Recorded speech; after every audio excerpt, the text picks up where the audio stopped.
आप ध्यान के फायदे तो जानते होंगे, इसीलिए आज पूरी दुनिया ध्यान की ओर अग्रसर हो रही है।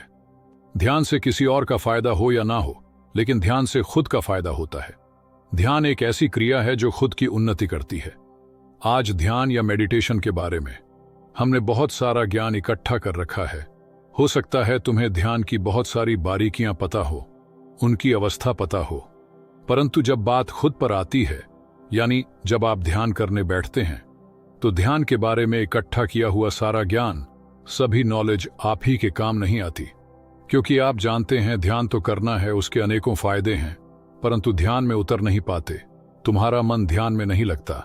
तो चलिए आज के इस वीडियो में जानने की कोशिश करते हैं कि मन को ध्यान में कैसे लगाएं, ताकि असल में तुम्हारा ध्यान लग सके, तुम्हारे भीतर स्थिरता आ सके और आपका मन जो तुम्हें कभी भी ध्यान करने नहीं देता, वो खुद तुम्हारे ध्यान में तुम्हारी सहायता करे। तो मेरी बातों को पूरा ध्यान से सुने, क्योंकि इसे सुनने के बाद आपके जीवन में क्रांतिकारी परिवर्तन हो सकते हैं। तो सबसे पहले समझ लेते हैं कि जब आप ध्यान में बैठते हो तो उस समय आपका मन आपके साथ किस प्रकार से खेलता है। असल में आपका मन जो ध्यान में आपका दुश्मन बन जाता है, मन एक दो धारी तलवार है। यही मन आपका ध्यान में आपका सहायक बन सकता है, परंतु इस मन से लड़कर इसे गुलाम नहीं बनाया जा सकता। तो अपने मन से लड़ना नहीं है, यह हमारे मन की पुरानी आदत है। जन्मों जन्मों से ये बाहर की चीजों में फंसा हुआ है। जब आप अपने मन का विश्लेषण करेंगे तो आप यह जानेंगे कि आपका मन सदैव बाहर की ओर भागता है, और जब तक मन बाहर की विषय वस्तुओं में भागेगा, बाहरी कल्पना करेगा, संसार में उलझा रहेगा, तब तुम्हारा ध्यान कभी नहीं लगेगा। मन का भारी विषय वस्तुओं की ओर भागना यह दर्शाता है कि तुम इसके गुलाम हो, परंतु जब मन अंतर्मुखी हो जाता है, जब इसकी खोज बाहर की ओर ना होकर भीतर की ओर हो जाती है, तो ये मन तुम्हारा गुलाम हो जाता है। ये तो हो गया हमारे मन का काम करने का तरीका, यानी ध्यान में आने वाली समस्या। अब प्रश्न उठता है कि मन को अंतर्मुखी कैसे बनाएं। ये संभव है अभ्यास और वैराग्य से। जब तुम ध्यान करने बैठोगे तो ये एकदम से अंतर्मुखी नहीं होगा। ये एक प्रोसेस है जो धीरे धीरे होगा, क्योंकि मन ने भीतर का रास्ता कभी जाना ही नहीं। ये बाहर के अनेकों रास्ते जानता है, परंतु भीतर जाने का रास्ता इसे नहीं पता, तो इसे वह रास्ता दिखाना होगा, अभ्यास से दिखाना होगा। अब तक हमारे मन ने बाहर के सुखों के बारे में जाना है, मन को भीतरी सुख के बारे में पता ही नहीं है। अगर एक बार हमारे मन को भीतर के सुख के बारे में पता लग जाए, तब वो कभी भी बाहर नहीं भटकेगा, क्योंकि मन का स्वभाव ही ऐसा है। उसे जो भी अच्छा लगता है वो उसी ओर भागता है। जब इसे स्वयं के भीतर जाना अच्छा लगेगा, फिर यह बाहर नहीं भटकेगा। ध्यान का सरल और सहज होना हमारी परिस्थितियों पर भी निर्भर करता है। जिस व्यक्ति की जैसी परिस्थिति, जैसी अवस्था होगी, उसके लिए ध्यान भी उतना ही सरल या उतना ही कठिन होगा। कई बार हमारी परिस्थितियां हमारे अनुकूल होती हैं, तब ऐसे में मन खुद ही भीतर प्रवेश करना चाहता है और आप ध्यान में अच्छा अनुभव करते हैं। एक शांति का आभास होता है, परंतु यह हर बार नहीं होता। यह कभी कभी होता है जब हमारा ध्यान सहज हो जाता है, और इसी अवस्था को हम बार बार पाना चाहते हैं। पर हमारे चाहने से ऐसा नहीं होगा, क्योंकि हम उस अवस्था को भूल जाते हैं जो सहज ही हमें कभी कभी मिल जाती है। जब हमारा यह शरीर रूपी यंत्र हमें सपोर्ट करता है, अगर हम उस अवस्था को जांच पाएं, समझ पाए, तो ध्यान में प्रवेश पाना आसान हो जाता है। असल में एक इंसान में कई सारे गुण होते हैं। इसी कारण जब तुम ध्यान करते हो तो होने कुछ और लगता है, क्योंकि हम खुद नहीं जानते हमारे शरीर के भीतर जो गुण मौजूद है, इस समय पर कौन सा गुण सक्रिय होगा, और जो गुण जब सक्रिय होगा वह गुण अपना कार्य करेगा। जैसे मान लो अगर आपको अत्यधिक क्रोध आ रहा है, तो हमारे भीतर का तमस बहुत सक्रिय हो चुका है। अब क्रोध के इस कष्ट में आपसे कहा जाए कि कुछ प्रेम वाली बातें करो, मीठी बातें करो, क्रोध बिल्कुल मत करो, या फिर ध्यान करो, तो तुम चाहकर भी ऐसा नहीं कर सकते, क्योंकि तमस गुण प्रबल है। अभी वह इस समय सक्रिय है, वह तुम्हें ऐसा नहीं करने देगा। लेकिन जैसे ही आपका दूसरा गुण सक्रिय होता है, वैसे ही तुम्हारी प्रवृत्ति और स्वभाव बदल जाता है। जैसे जिस समय अगर आपको किसी पर प्रेम आ रहा है और आपसे कहा जाए कि अब इस पर क्रोध करो, तो तुम क्रोध नहीं कर पाओगे, क्योंकि इस समय प्रेम का गुण सक्रिय है। ऐसे ही हमारे शरीर में रजस, तमस, सत्व जैसे गुण होते हैं। जो गुण जब सक्रिय होगा, वही गुण तुम्हें जकड़ लेगा और अपने अनुसार तुम्हारा उपयोग करेगा। परंतु जब आप निरंतर ध्यान का अभ्यास करते हैं तब आपको अपने भीतर की अवस्थाओं को देखने की क्षमता मिलती है। ध्यान में हमारा शरीर ऐसी सभी अवस्थाओं से गुजरता है, क्योंकि ध्यान के अभ्यास में हमारे सारे शरीर में बदलाव होते हैं। शायद आपको नहीं पता होगा, ध्यान हमारे शरीर में रासायनिक बदलाव लाता है। शरीर में नए परिवर्तन, नई चीजें होना शुरू हो जाती है। जो ध्यान का अभ्यास करते हैं वो जानते होंगे कि ध्यान करते समय उनके शरीर में अव्यवस्था होने लगती है, क्योंकि हमने लंबे समय से अपने भीतर बहुत सी भावनाओं को दबा रखा है, क्रोध को दबा रखा है, हमारे भीतर अनंत इच्छाएं दबी हुई हैं। तो ध्यान के समय जब आप अपने अंदर प्रवेश करने की कोशिश करते हो, मन को अंतर्मुखी करने की कोशिश करते हो, तो हमारा मन भयभीत हो जाता है। उसे हमारे भीतर भरा वो सब कुछ दिखाई देने लगता है जो हमने लंबे समय से भरा है। तभी एक घबराहट पैदा होने लगती है, एक उथल पुथल हो जाती है, और उस घबराहट बेचैनी के चलते हम तुरंत ध्यान का अभ्यास तोड़ देते हैं और बाहर आ जाते हैं। असल में ऐसा इसलिए होता है, जब हम ध्यान का अभ्यास करते हैं तो ध्यान हमारे दिमाग के भीतरी सिस्टम को बदल रहा होता है। ध्यान हमारे दिमाग को सिखाने का प्रयास करता है कि दूसरी तरह से काम करो। अभी तक बाहरी चीजों को समझने का प्रयास किया है, अब स्वयं को या भीतरी सिस्टम को समझने की कोशिश करो। एक ध्यानी को अपने भीतर की इस अव्यवस्था से गुजरना ही होता है। परंतु जब आप अभ्यास जारी रखते हो तब हमारे भीतर सभी चीजें व्यवस्थित होने लगती हैं। हमारा ये शरीर कई जन्मों से खुद को ही मालिक मानता आया है और हम सदा से इसके गुलाम रहे हैं। ध्यान हमारे शरीर की इस मालकियत के ऊपर खलबली मचा देता है। ध्यान हमें एहसास दिलाता है कि हमारी सत्ता कुछ और है, ये शरीर हमारी सत्ता नहीं है। ध्यान हमें उस ओर इशारा देता है जहां असल में हमारी सत्ता है, जहां मालिक कोई और है। वो एक ऐसी अवस्था है जिसे पाने के बाद ये शरीर, मन, बुद्धि सब गुलाम हो जाते हैं और एक साधक को असल मालकियत प्राप्त होती है। इसीलिए यह बिल्कुल स्वाभाविक है।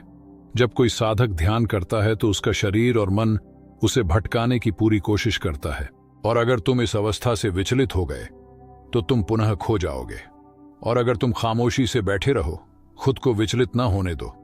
अब ध्यान में चाहे जैसे भी परिस्थितियां क्यों ना आए, तुम्हें कितना भी विचलित क्यों ना करें, बस तुम्हें स्थिर रहना है।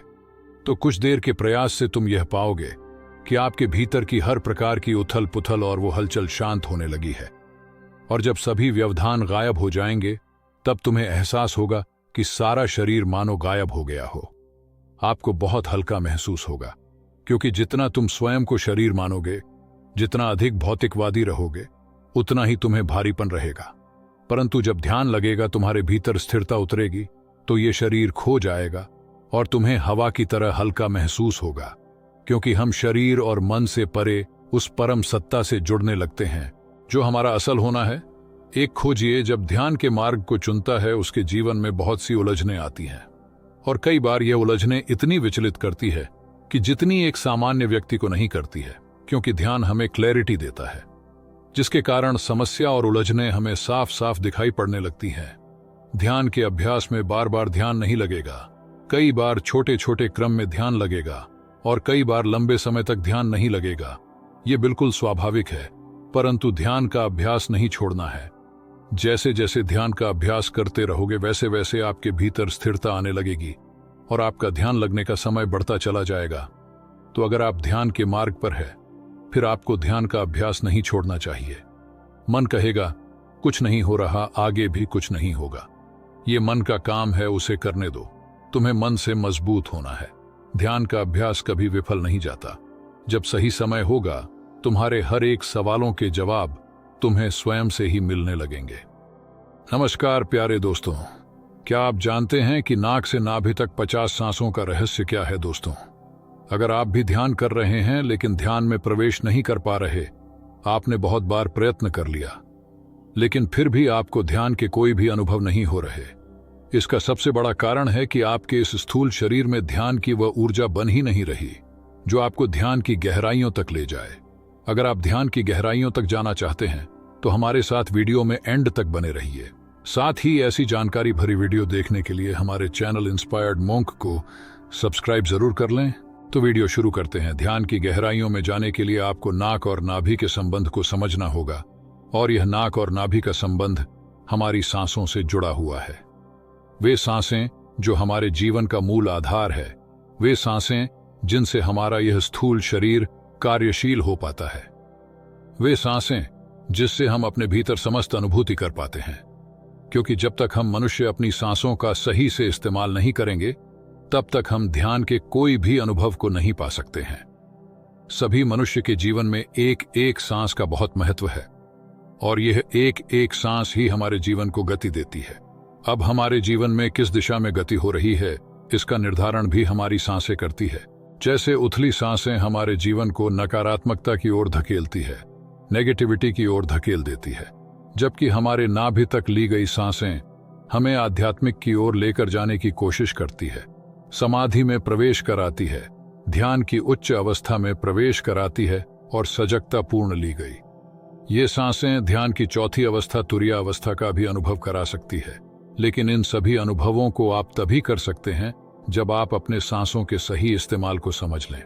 यदि आप मेरे द्वारा बताई गई विधि से 50 सांसें से लेते हैं, तो मैं इस चीज की गारंटी देता हूं कि आपकी सांसें आपके नाभि से चलने लगेगी, और नाभि से चल रही सांसें आपके अंदर एक ऐसी ऊर्जा का निर्माण करती है जो आपको आध्यात्मिक और स्पिरिचुअलिटी के प्रति अवेयर करती है, जागरूक करती है।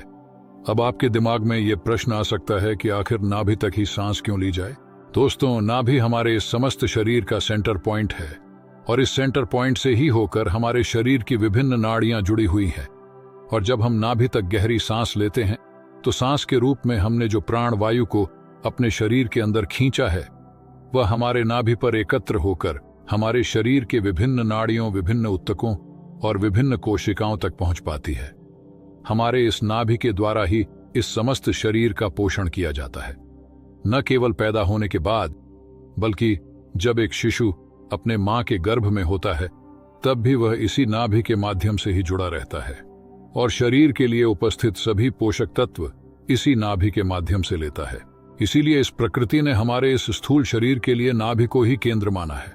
तो जो भी साधक अपनी ध्यान की अगली अवस्थाओं में प्रवेश करना चाहता है, तो उसे अपने शरीर में ध्यान की ऊर्जा का निर्माण करना होगा, और यह ध्यान की ऊर्जा का निर्माण केवल नाभि तक सांस लेकर ही किया जा सकता है, क्योंकि हमारे समस्त शरीर का संचालन इसी नाभि के द्वारा किया जाता है।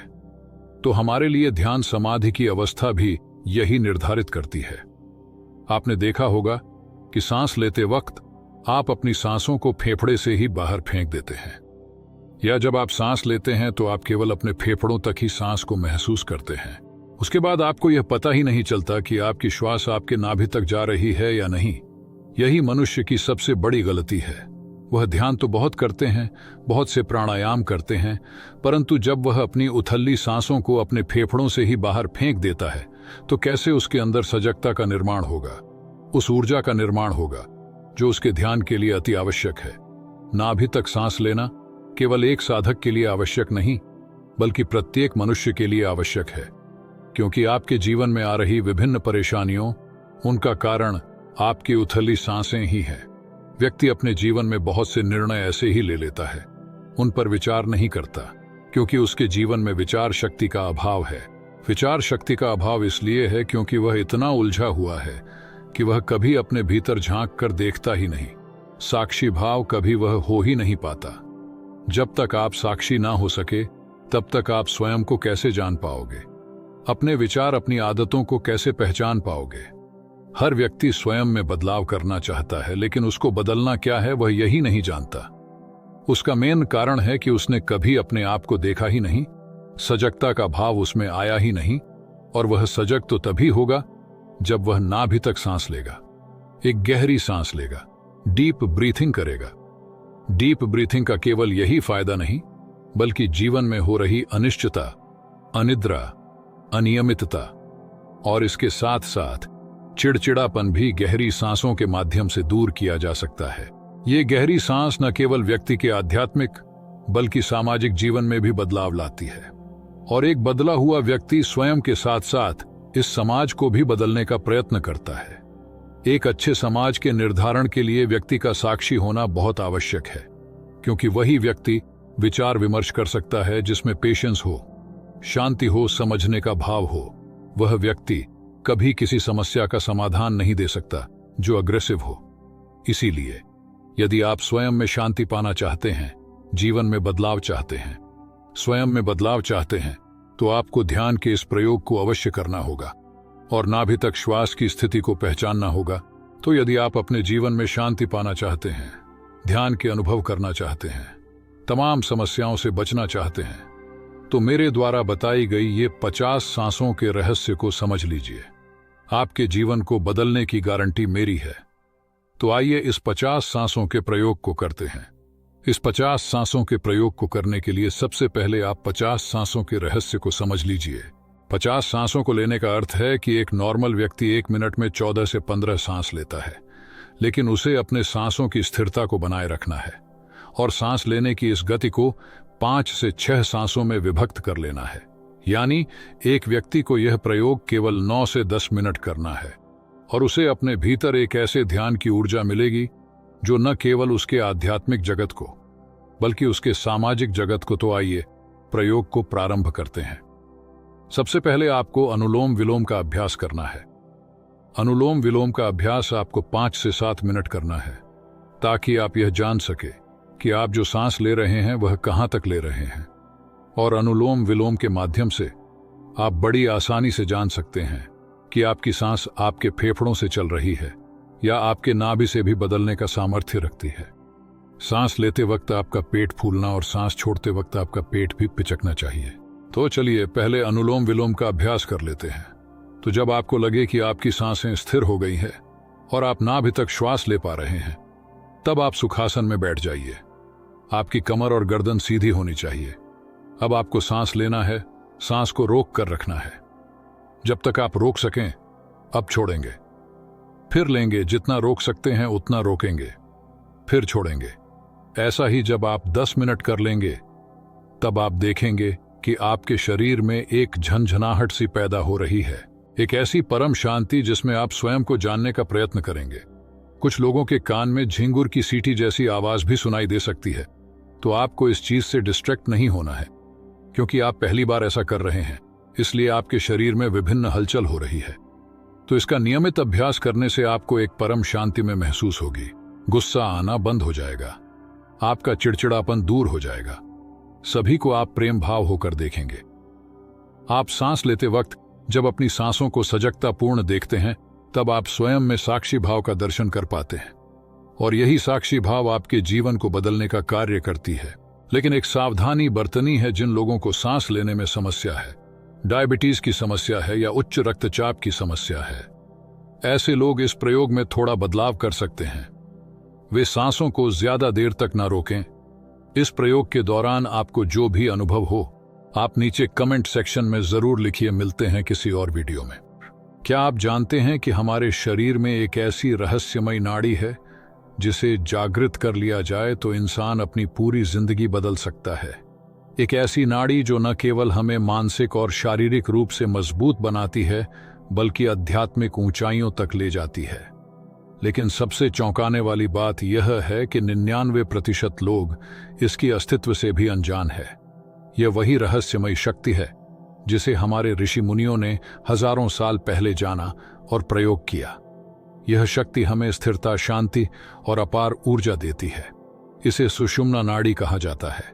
यह हमारी रीढ़ की हड्डी के केंद्र में स्थित होती है, लेकिन यह तभी सक्रिय होती है जब हम अपने शरीर, मन और ऊर्जा को संतुलित करना सीख जाते हैं। अब सोचिए, क्या होगा अगर आप इस नाड़ी को जागृत कर लें? आपकी मानसिक क्षमता कई गुना बढ़ जाएगी, आत्मविश्वास इतना बढ़ जाएगा कि कोई भी मुश्किल आपको डरा नहीं पाएगी।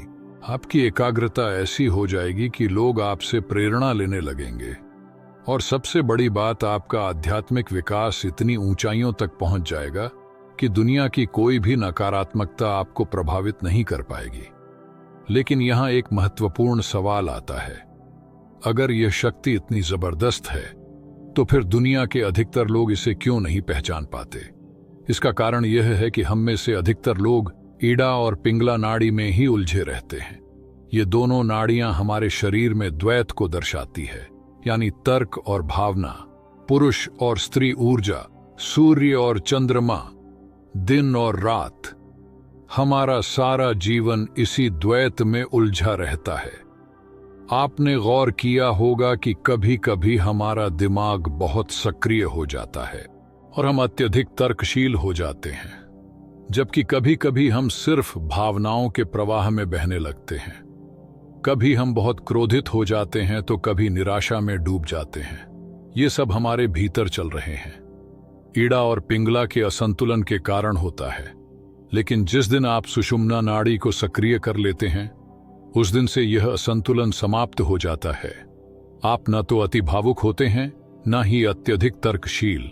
आप पूरी तरह संतुलित हो जाते हैं, एक गहरे आंतरिक आनंद और स्थिरता का अनुभव करने लगते हैं, और यही वह अवस्था है जहां से असली जीवन शुरू होता है। आज की इस वीडियो में मैं आपको बताने वाला हूं कि कैसे आप सुषुम्ना नाड़ी को सक्रिय कर सकते हैं, कौन कौन से आसान और प्रभावी तरीके हैं जिनसे आप अपनी ऊर्जा को केंद्रित कर सकते हैं और अपने जीवन में एक अद्भुत परिवर्तन ला सकते हैं। यकीन मानिए, अगर आप इस वीडियो को अंत तक देखते हैं और बताए गए तरीकों को अपनाते हैं तो आपका जीवन पहले जैसा नहीं रहेगा। तो तैयार है इस अद्भुत ज्ञान को समझने के लिए? चलिए शुरू करते हैं। सुषुम्ना नाड़ी, आध्यात्मिक जागरण का द्वार। हमारे शरीर में ऊर्जा का प्रवाह बेहद जटिल और रहस्यमय होता है। योग और अध्यात्म में कहा गया है कि मनुष्य के भीतर एक दिव्य शक्ति छुपी होती है, जिसे यदि सही तरीके से जागृत कर लिया जाए तो व्यक्ति असीम शक्ति और ज्ञान प्राप्त कर सकता है। इसी शक्ति को कुंडलिनी कहा जाता है और इसका जागरण सुषुम्ना नाड़ी के सक्रिय होने से होता है। आज हम विस्तार से जानेंगे कि सुषुम्ना नाड़ी क्या है, इसके जागरण के फायदे क्या है और इसे सक्रिय करने के प्रभावी तरीके कौन कौन से हैं। सुषुम्ना नाड़ी क्या है? हमारे शरीर में 3 प्रमुख नाड़ियां होती हैं जो ऊर्जा प्रवाह को नियंत्रित करती है। एक ईड़ा नाड़ी, बाईं ओर ये चंद्र ऊर्जा को दर्शाती है, जो मन की शांति, ठंडक और भावनाओं से जुड़ी होती है। जब यह नाड़ी सक्रिय होती है तो व्यक्ति अधिक कल्पनाशील, संवेदनशील और शांत रहता है। नंबर 2, पिंगला नाड़ी, दाईं ओर। यह सूर्य ऊर्जा का प्रतीक है, जो गर्मी, सक्रियता और तर्कशीलता से जुड़ी होती है। जब यह नाड़ी अधिक सक्रिय होती है तो व्यक्ति मेहनती, ऊर्जावान और तर्कसंगत बनता है। नंबर 3, सुषुम्ना नाड़ी मध्य में। ये रीढ़ की हड्डी के ठीक बीच में स्थित होती है और इसे योग में आध्यात्मिक मेरुदंड कहा जाता है। जब हमारी ऊर्जा ईड़ा और पिंगला को संतुलित कर सुषुम्ना में प्रवेश कर जाती है, तभी वास्तविक आध्यात्मिक जागरण शुरू होता है। यह नाड़ी सामान्य अवस्था में निष्क्रिय रहती है, लेकिन ध्यान, प्राणायाम और विशेष योग विधियों से इसे सक्रिय किया जा सकता है। सुषुम्ना नाड़ी के सक्रिय होने के अद्भुत लाभ। जब यह नाड़ी जागृत होती है तो व्यक्ति के जीवन में कई सकारात्मक बदलाव आते हैं और मन पूरी तरह से शांत और स्थिर हो जाता है।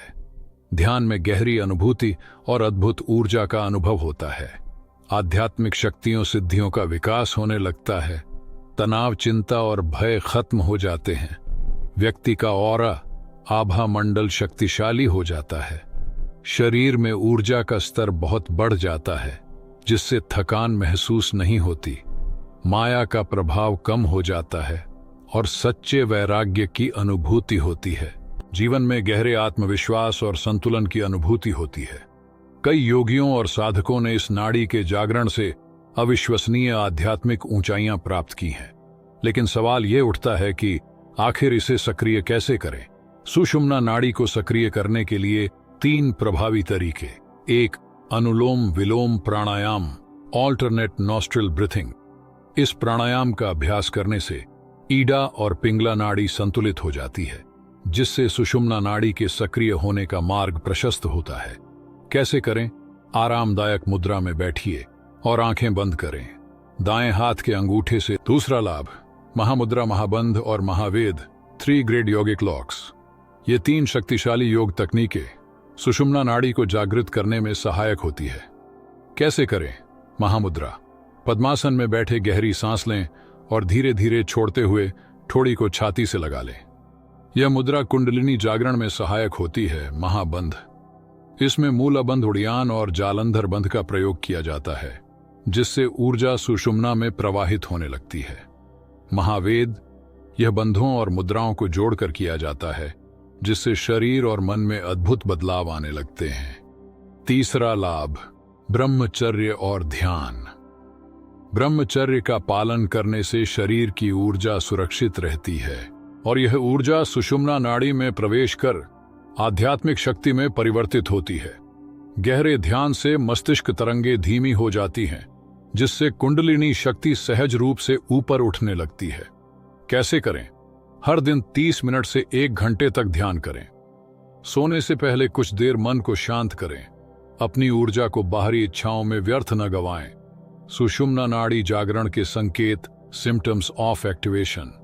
जब यह नाड़ी सक्रिय होने लगती है तो व्यक्ति कुछ खास बदलाव महसूस करने लगता है। शरीर में कंपन या ऊर्जा का तीव्र प्रवाह महसूस होता है। मस्तिष्क में शांति और आनंद की अनुभूति होती है। यदि आप अपने जीवन को एक नई दिशा देना चाहते हैं तो आज ही ध्यान, प्राणायाम और आत्म संयम की साधना शुरू करें। याद रखें, साधारण लोग परिस्थितियों के अनुसार बदलते हैं, लेकिन महान लोग स्वयं को बदलकर परिस्थितियों को बदल देते हैं। तो क्या आप भी इस दिव्य ऊर्जा को जागृत करने के लिए तैयार हैं? अगर हां, तो इस ज्ञान को दूसरों तक भी पहुंचाएं और अपनी आध्यात्मिक यात्रा को नई ऊंचाइयों तक ले जाएं। अगर आपको यह जानकारी उपयोगी लगी तो इसे लाइक करें, कमेंट करें और इस चैनल को सब्सक्राइब करना ना भूलें। सुषुम्ना नाड़ी जागरण, आध्यात्मिक उन्नति का रहस्य। हमारे शरीर में नाड़ियों का एक जटिल तंत्र होता है, जिसमें 3 प्रमुख नाड़ियां होती हैं, इड़ा, पिंगला और सुषुम्ना।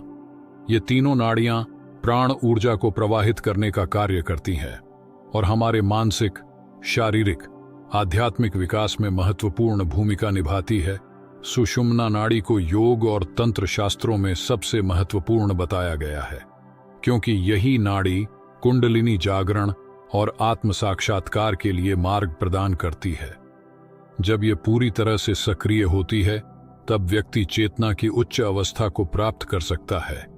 इस लेख में हम विस्तार से जानेंगे कि सुषुम्ना नाड़ी क्या है, इसके सक्रिय होने के लाभ क्या है और इसे जागृत करने के 3 प्रभावशाली तरीके कौन कौन से हैं।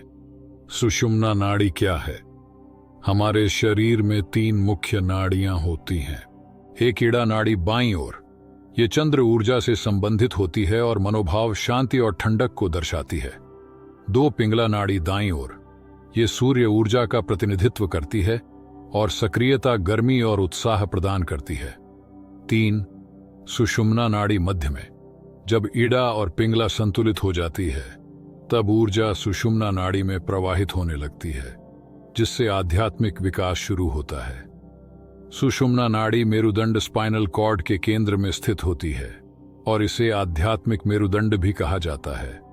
ये हमारी चेतना को जागृत करने और उच्चतम स्तर तक ले जाने में सहायक होती है।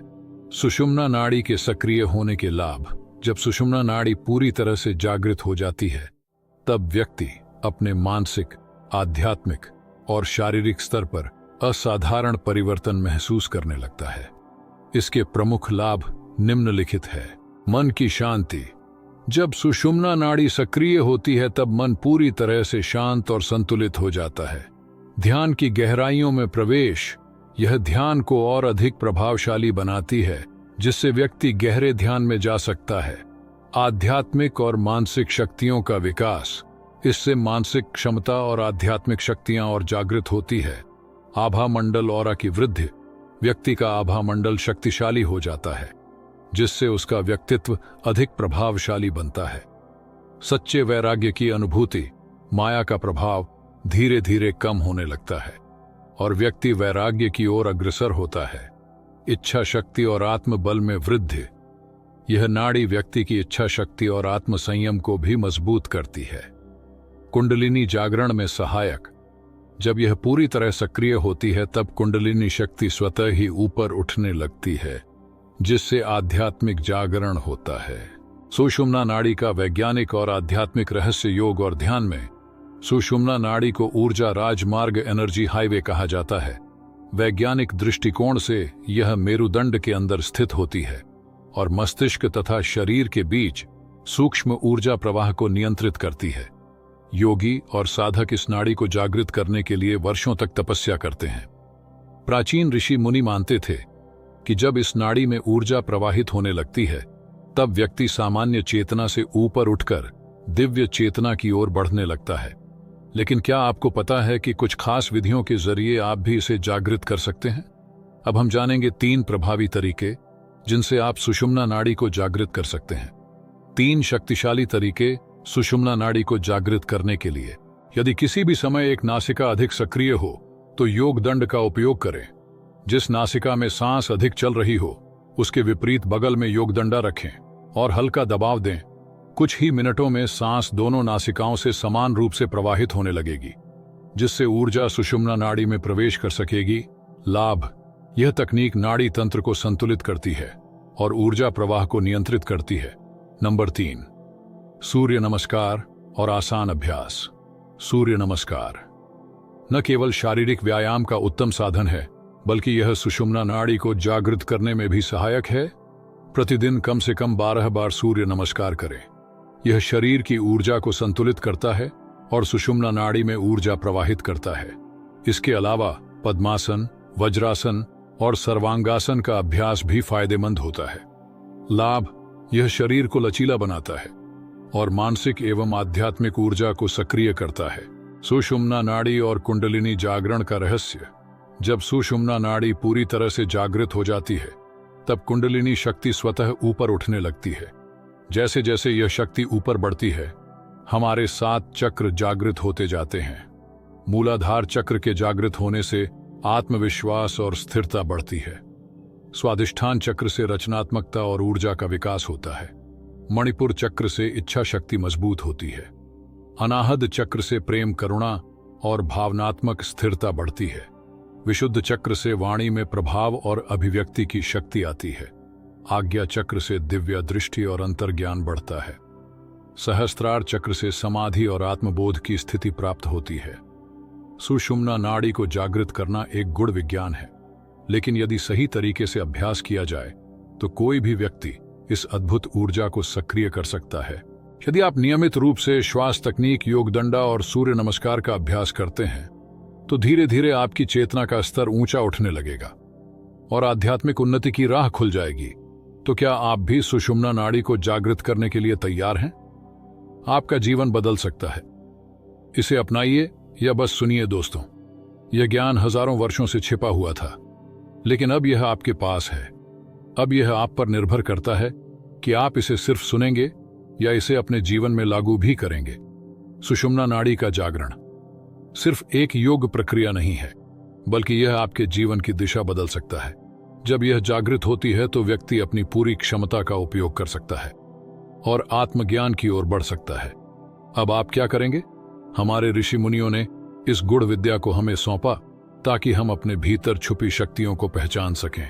लेकिन इस शक्ति को पहचानने और उसे वास्तविक जीवन में अपनाने के बीच बहुत बड़ा अंतर होता है।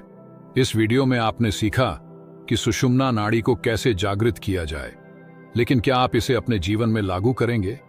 क्या आप सुषुम्ना श्वास तकनीक का अभ्यास करने के लिए हर दिन 10 मिनट निकाल सकते हैं?